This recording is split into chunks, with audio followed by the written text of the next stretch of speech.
There's a very interesting story I wanted to start with this morning because I thought it's an interesting.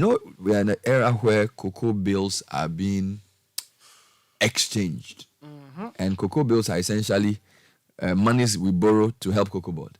All right, and the government is trying to realign the cocoa bills. So if you look at what's happening in that sector, and then you look at the Herald front page, there's a lot of issue with the cocoa sector. The story says GRA has detained Cocoa Board's agrochemical containers, 73 of them, at the Tema port over a 3.9 billion CD import duty. I'm not sure if there's a connection between what's happening with the bills and what's happening with Cocoa Board and the GRA.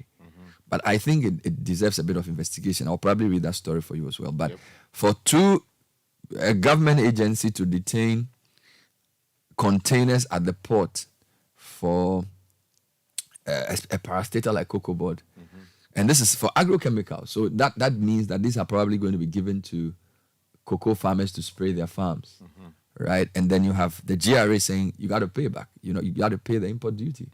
So it's something we need to look into. Yeah, I mean, it's unfortunate that these things are making the headlines the way they are doing. Yeah. Of course, I mean, the media should do its work and dig these things up and throw them out. Great story. But then also, the state institutions also have a role to ensure that these things move smoothly. Because, I mean, these are interstate agencies fighting over who should pay what, how much should be paid, and all of that. Yeah, but sometimes it's not necessarily bad when state agencies fight. Because, you see, we assume government is some one person just working every day.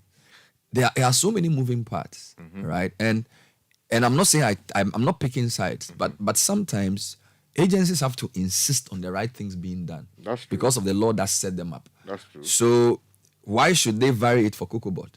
Well, not necessarily. Do you get me? So for me, let's get into the story, but I feel it's an interesting development which we'll look into. Other stories on that headline, just to give you this: more revelations on executive land guards and lands ministry out. That's on the front page of the Herald as well.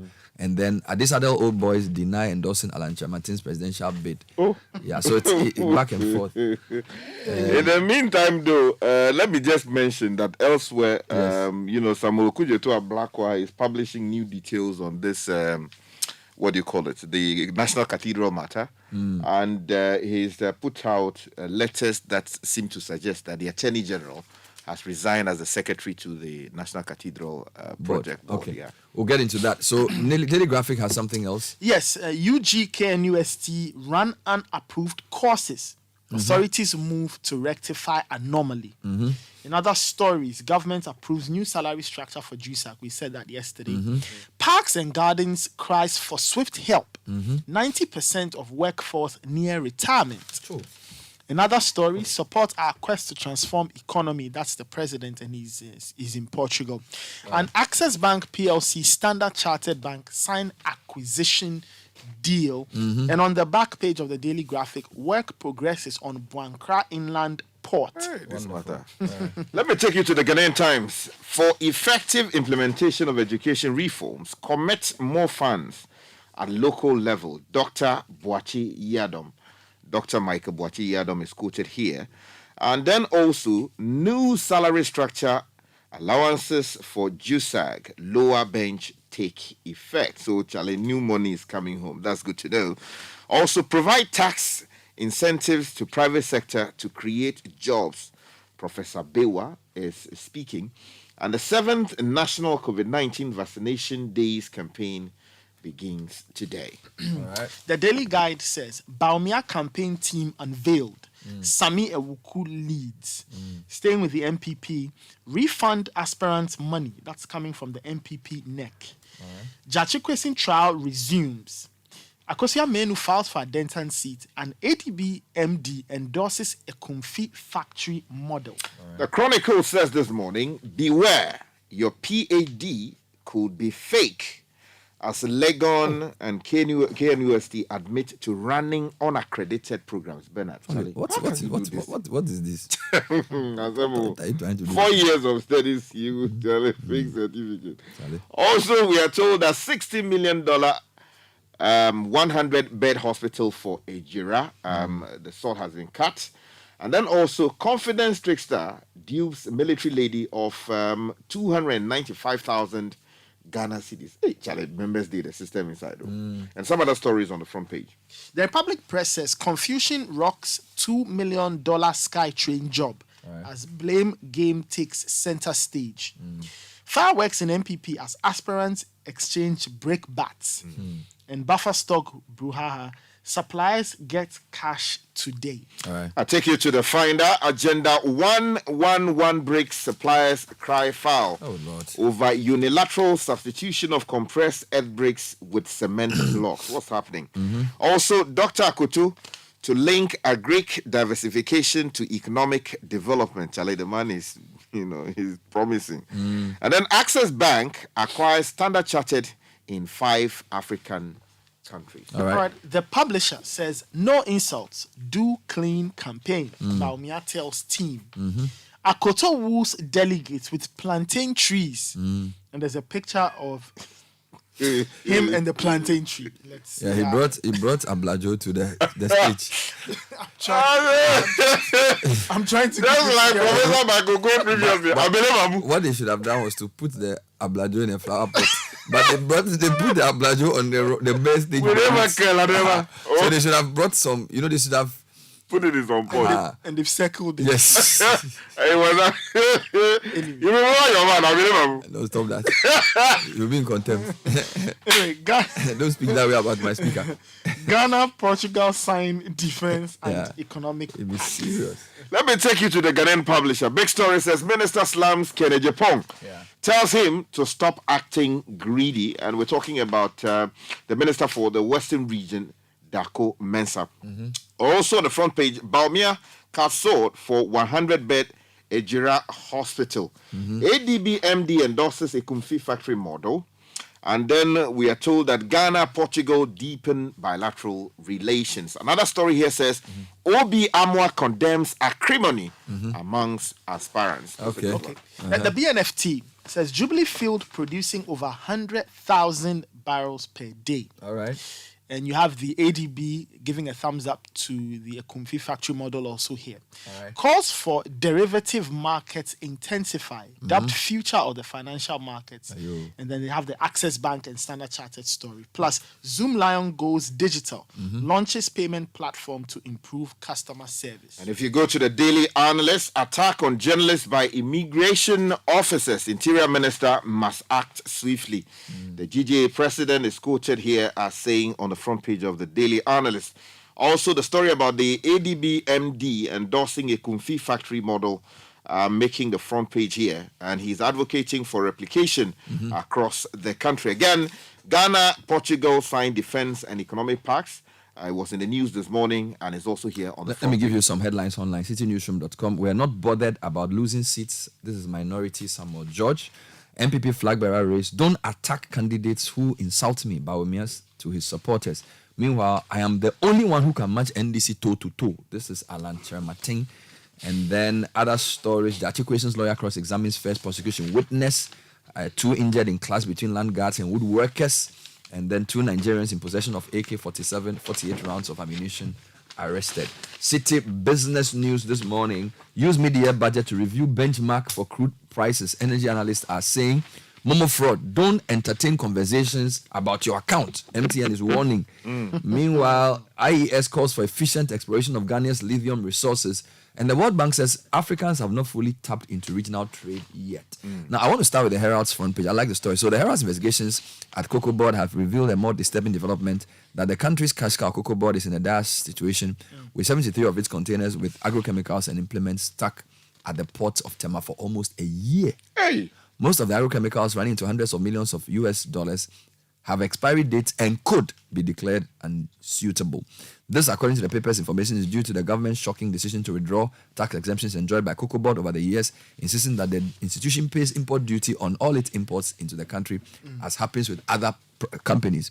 Insiders have told the Herald that an amount of 3.9 billion Ghana cedis is expected to be paid by Cocoa Board to GRA and other institutions operating at the Tema port before the 73 containers of agrochemicals, jute sacks, and other farm implements are allowed to move out of the port for distribution to farmers.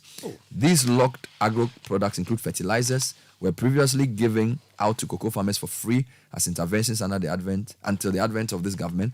Attempts to sell the critical cocoa inputs to farmers at the subsidized price did not last, and the government went for a full cost recovery, and this affected productivity in terms of yields and all of that. So we understand that 3.9 billion import duty came about because the Ministry of Finance got Parliament to do away with the tax exemption for the country's biggest revenue earner, which is Cocoa Board. And aside from the 3.9 billion, the last information is that Cocoa Board's chosen clearing agent would have to raise a whopping 38 million cedis as additional charges. The rest of the story is in the Herald. Troubling times for the cocoa sector because we already know that government is also trying to realign cocoa bills with a new debt exchange program, which again goes to some of the monies that will be available for Cocoa Board to move the sector. The story is very deep. They're talking about Cocoa Board management has gone to Parliament to have the new directive repealed and the tax exemption reversed. And then we're told that there are letters that have been written by the House, but it's not clear what is going to happen. So it looks like there's quite a number of things happening within Parliament, Cocoa Board, and GRA. I think the institutions responsible for this must use the common sense approach. We're told in the story that there are some chemicals that could go bad, right? Meanwhile, we have imported these things into the country. If these things go bad, we all lose, right? So the best thing to do is to find a way of lawfully getting these things into the system, using them, making the money that is needed, and then paying off, because it is not unknown to our laws that you defer payment of taxes under lawful arrangements. Yes. So that arrangement can be made. And as I said, all this is happening when Cocoa Board is facing severe financial challenges, forcing it to extend an invitation to holders of short-term debt securities, which are called cocoa bills, to exchange them for longer-term securities. Yeah. The exchange program is also it's essentially to give Cocoa Board some reprieve financially. So as you are saying, there has to be one meeting between the various factors to deal with this matter. In the meantime, though, quickly, there's a story in the Ghanaian Times that said bond market sees increase in total turnover. All right. Let me do that quickly. That's on page 20 of the Ghanaian Times. Says that trading activities on the Ghana secondary bond market recorded recovery last week as the new bonds recorded major trades in the 4th and 5th sessions. Now, the total face value traded said to 175.90 million Ghana cedis, approximately 31.30%.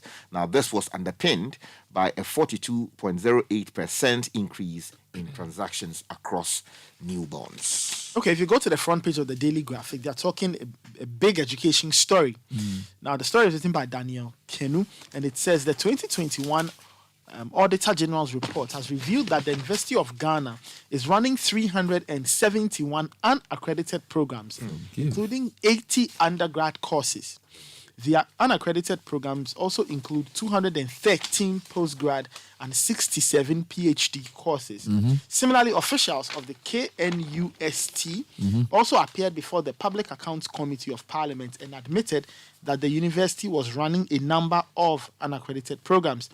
But the registrar of the University of Ghana, Mrs. Emilia J. Mensah, told the committee in Accra yesterday that 60 of the undergrad programs had been fully accredited, while the uni had put in place systems to ensure that all outstanding unaccredited courses went through the accreditation process successfully. Now, KNUST also said they were working on regularizing all their things there. The other part of the story, which strikes me, is that 1.23 million cedis of the University of Ghana's R&D fund has been locked up in a private investment firm. Now, contrary to a circular issued by the VC that such investments should only be done at a commercial bank within a certain threshold, the director of finance at the time is said to have gone contrary to the directive and invested the money with NDK Financial Services. Currently, only 100,000 cedis has been redeemed. All right, Sky, let's come back to you. Okay, if you stay within that space, we're told that Parliament chases 4 KNUST staff for receiving double salaries. And then on the front page of the Chronicle, the story you just read, the implication or their interpretation is that people who have received PhDs or are still doing some, they may have fake degrees. Let's not alarm the people. They said they are putting things let's together. not alarm the system. Well, we have to look into it. Yes, let's not alarm the system. But let me draw your attention to this one that says Parliament chases 4 KNUST staff for receiving double salaries. The story is by Max Olofori, and it says the Public Accounts Committee of Parliament has resolved to ensure that 4 staff members of the Kwame Nkrumah University of Science and Technology refund double salaries paid to them. Now, according to the 2020 Auditor General's report, the staff involved had all been granted sabbatical leave by the KNUST to take appointments at different government institutions, and it was detected that they were being paid twice. Now, the law pertaining to sabbaticals, as was explained at the committee sitting on Tuesday, demands that the parent institution pays the basic and premium salaries. It also came to light that the university, in its letters to the officers, informed them not to take any other salaries from their respective institutions. This thing is so rampant in the system, man. People are moved from one institution to the other. They are still drawing And they are salaries. still drawing salary. And you know that some MPs were said to have also received double salaries. They wanted to prosecute them. There was a hue and cry. Yes. And they've left them. Good. Okay, page 13 of the Daily Graphic. Parks and Gardens is saying that 90% of their workforce is nearing retirement.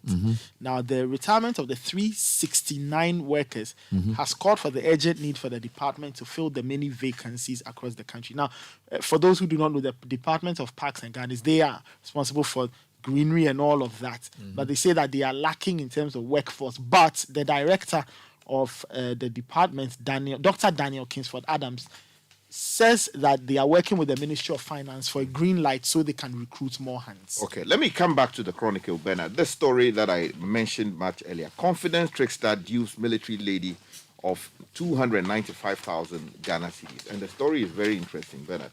People are doing things in this country. Now, a military personnel, Dr. Usua, has allegedly been deceived by a businessman, Wisdom Kumoji, to pay 70,000 Ghana cedis to be given to Samuel Okujetu Ablakwa, our member of parliament, to make her municipal chief executive. Can you imagine? Now, the 43-year-old, a businessman, allegedly lured the military personnel to give him the said amount on January 16, 2023 at Burma camp.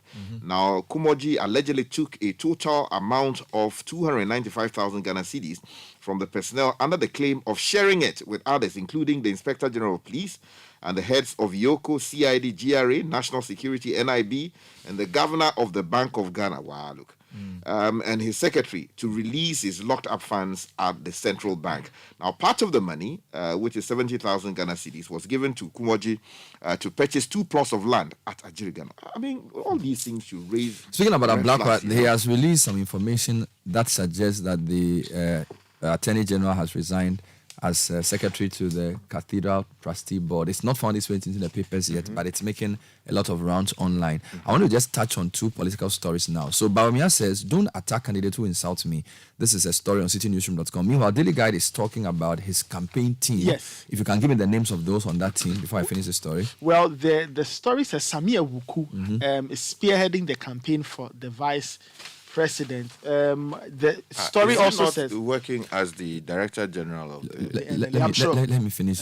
I'm sure we'll get They into haven't that. announced it. You haven't Yes. adored him yet. Yes, but the story says it's inside filler. Inside filler, Anyway, like he will be other- the one. Yes. He's the one. Yes, other names that are in the story: Nana Kumia, who's MD of Intercity STCs, Intercity STC Miracles. Dennis Abuaji's name has also been mentioned here. Dr. Gideon Boakon and Yao Adumakun Befi. So those are some of the names that have been So now, mentioned. since you're on the campaign trail, I'll do the Let me Bawumia, make a Alan, quick and then you do the what do you call it? Wuse Free Ablajo story. So the vice president has stressed the importance of a clean and respectful campaign as the MPP flag bearership race intensifies. Now, he has insisted that internal elections ought not be acrimonious. Now, I'm reading this because Nathan read a story about acrimony among the party where Obiama was asking the candidates to show some decorum. Now, Alan, on the other hand, says that he is the one that can match NDC toe to toe. Now, a flag bearer of the MPP, Alan Chamating, says the party stands a better chance of winning 2024 elections if he is chosen as presidential candidate. He's currently in the Volta region on a campaign tour and says the MPP can win votes in the region if he, Alan, leads the party. Here's a quote. I want you to look at all of us very clearly. Which of us is likely to become Ghana's next president if he gets there not to be flag bearer? It is only one person among the contestants. This is what the 69 people are telling you. Who can you market to the people of Ghana? And that is Alan Martin out of the 10. I'm the only one who can stand toe to toe with the NDC. Still on the campaign trail. Meanwhile, the vice president has cut a sword for 100-bed facility. You don't want to do my. Anyway, you don't let want to me do give my it. Let me plantain. give Oh, it. I will do that. Let me It's just here. mention. You don't want to do my It's plantain here. stuff. Yeah, you have that It's quickly. plantain But story. the vice president, Mahmoud Bawumia, has broken ground for construction works to begin. The vice president is cutting sword. No, Let's hear that. I hear you. I hear you. Works to begin on a 100-bed district hospital for Where? the Juase Dumasi district in the Ashanti region. All right. Yes, the hospital is part of the 1111 project. All right. Anyway. 111. Agenda 201. Yes. Yes, page 3, the Ghanaian Publisher. It says Akoto woos delegates with plantain trees. All right.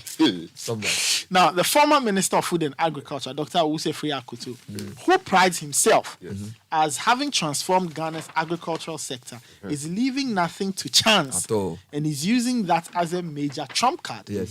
Ghanaians this week woke up to images of plantain trees at venues where the former lawmaker for Kwadaso Yes. in the Ashanti region was meeting delegates. Now, Dr. Free Akoto has been traveling with a plantain tree Yeah. on this campaign The Ablajo to show Revolution. delegates of the party his enviable exploits Yes. for which he deserves to be the party's flag bearer. Meanwhile, the Mensaba Hall Alumni Association, University of Ghana, is holding a 60th anniversary lecture with Dr. Ofri Akoto, and he's speaking on 21st July, Vikings Alumni Celebrity Platform Lecture on the theme, Exploiting Agriculture Diversification to Ghana, Economic Development in Ghana. It's at the Citi Conference Center, chaired by Dr. Mohamed Ibn Chambers, Okay. guest of honor Dr. Brice Bediako, former government statistician, and alumni president, His Eminence Francis Albert Set Nyonyo.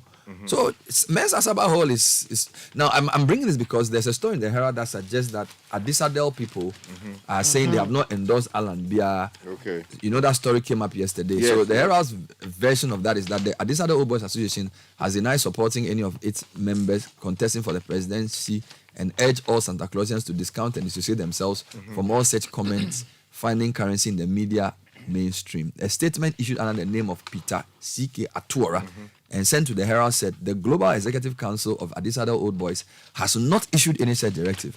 We are also urging all old boys to desist from drawing the AOBA into a conversation that has not been had. Okay. Now, there are 2 of the 10 aspirants who are Adisco boys, Alan Chamating and Kennedy Ejepong. Of the 2, Chamating has been mentioned as having been endorsed by some past students of the school. But this statement that has been published by the Herald, signed by the General Secretary, Mr. Atuora, says the Global Executive has not issued any such directive, and we are urging old boys to desist from drawing the OBA into conversations on this. Okay. Still on the campaign trail, the publisher has a story that Ghanaian Publisher says the minister slams Kennedy Ejepong, tells him to stop acting greedy. And this is the member of parliament for Takoradi, Kwabena Ochre Dako Mensah. He's taking a swipe at the outspoken businessman and MP for Asin Central, Kennedy Ejepong. He says that he's acting greedy. Now, if you turn to page 8 of the same newspaper, Obi Amwa has been condemning growing tensions and mudslinging in the MPP flag bearership race. The story says member of parliament for the Ikuaping North constituency, Osei-Bonsu Amwa, has expressed his disapproval of the escalating tensions and mudslinging characterizing the campaign of some flag bearer aspirants of the New Patriotic Party. And then also, Bernard, let me mention... Lots of politics today. Yeah, a lot of politics. Let me, however, Last depart one. briefly Okay, from what do you politics. want to end with? This is on the swimming competition that we had, Yes. we This- had over the weekend. Yes. Citi TV National Swimming Championship. Marlins claim top honors 63 with 63 medals. medals. And this story is on page 10 of the Ghanaian, the Finder newspaper. Wonderful. Thank you, Richard Sky. Yep. And thank you, Nathan Kwao.